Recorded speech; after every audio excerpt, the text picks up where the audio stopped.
बुढ़िया माई को मुक्ति दी तुलसी माता की कथा।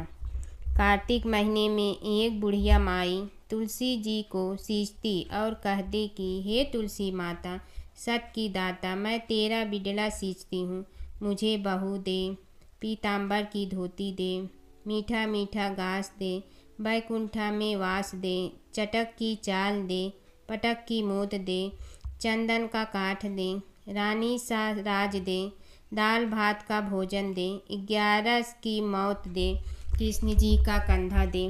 तब तुलसी माता यह सुनकर सूखने लगी तो भगवान ने पूछा कि हे तुलसी, तुम क्यों सूख रही हो? तुलसी माता ने कहा कि एक बुढ़िया रोज आती है और यही बात कह जाती है, मैं सब बात तो पूरा कर दूंगी, लेकिन कृष्ण का कंधा कहाँ से लाऊंगी? तो भगवान बोले, जब वो मरेगी तो मैं अपने आप कंधा दे आऊँगा, तू बुढ़िया माई से कह देना। जब बुढ़िया माई मर गई, सब लोग आ गए। जब माई को ले जाने लगे तो वह किसी से न उठी। तब भगवान एक 12 बरस के बालक का रूप धारण करके आए। बालक ने कहा, मैं कान में एक बात कहूँगा तो बुढ़िया माई उठ जाएगी। बालक ने कान में कहा, बुढ़िया माई मन की निकाल ले, पीताम्बर की धोती ले, मीठा मीठा घास ले, बैकुंठा का वास ले, चटक की चाल ले, पटक की मोत ले, कृष्ण जी का कंधा ले। यह सुनकर बुढ़िया माई हल्की हो गई।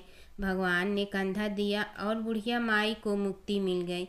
हे तुलसी माता, जैसे बुढ़िया माई को मुक्ति दी वैसे सबको देना। कार्तिक मास व्रत कथा। किसी गांव में एक बुढ़िया रहती थी और वह कार्तिक का व्रत रखा करती थी। उसके व्रत खोलने के समय कृष्ण भगवान आते और एक कटोरा खिचड़ी का रख कर चले जाते। बुढ़िया के पड़ोस में एक औरत रहती थी। वह हर रोज़ यह देखकर ईर्ष्या करती कि इसका कोई नहीं है, फिर भी इसे खाने के लिए खिचड़ी मिल ही जाती है। एक दिन कार्तिक महीने का स्नान करने बुढ़िया गंगा गई। पीछे से कृष्ण भगवान उसका खिचड़ी का कटोरा रख गए। पड़ोसन ने जब खिचड़ी का कटोरा रखा देखा और देखा कि बुढ़िया नहीं है, तब वह कटोरा उठाकर घर के पिछवाड़े फेंक आई। कार्तिक स्नान के बाद बुढ़िया घर आई तो उसे खिचड़ी का कटोरा नहीं मिला और वह भूखी ही रह गई। बार बार एक ही बात कहती कि कहाँ गई मेरी खिचड़ी और कहाँ गया मेरा खिचड़ी का कटोरा। दूसरी ओर पड़ोसन ने जहाँ खिचड़ी गिराई थी वहाँ एक पौधा उगा जिसमें 2 फूल खिले।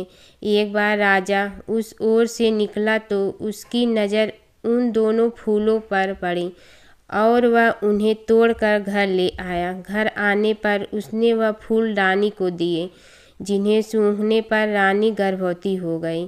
कुछ समय बाद रानी ने 2 पुत्रों को जन्म दिया। वह दोनों जब बड़े हो गए तब वह किसी से भी बोलते नहीं थे, लेकिन जब वह दोनों शिकार पर जाते तब रास्ता में उन्हें वही बुढ़िया मिलती, जो अभी भी यही कहती कि कहाँ गई मेरी खिचड़ी और कहाँ गया मेरा कटोरा।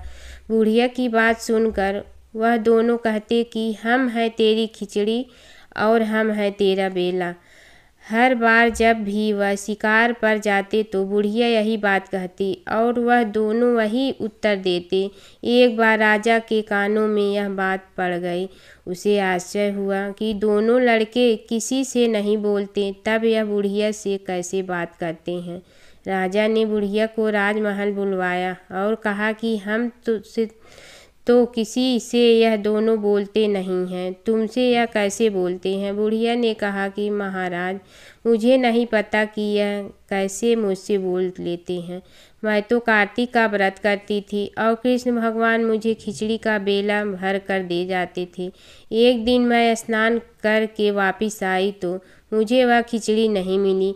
जब मैं कहने लगी कि कहाँ गई मेरी खिचड़ी और कहाँ गया मेरा बेला, तब इन दोनों लड़कों ने कहा कि तुम्हारी पड़ोसन ने तुम्हारी खिचड़ी फेंक दी थी तो उसके 2 फूल बन गए थे। वह फूल राजा तोड़कर ले गया और रानी ने सूंघा तो हम 2 लड़कों का जन्म हुआ। हमें भगवान ने ही तुम्हारे लिए भेजा है।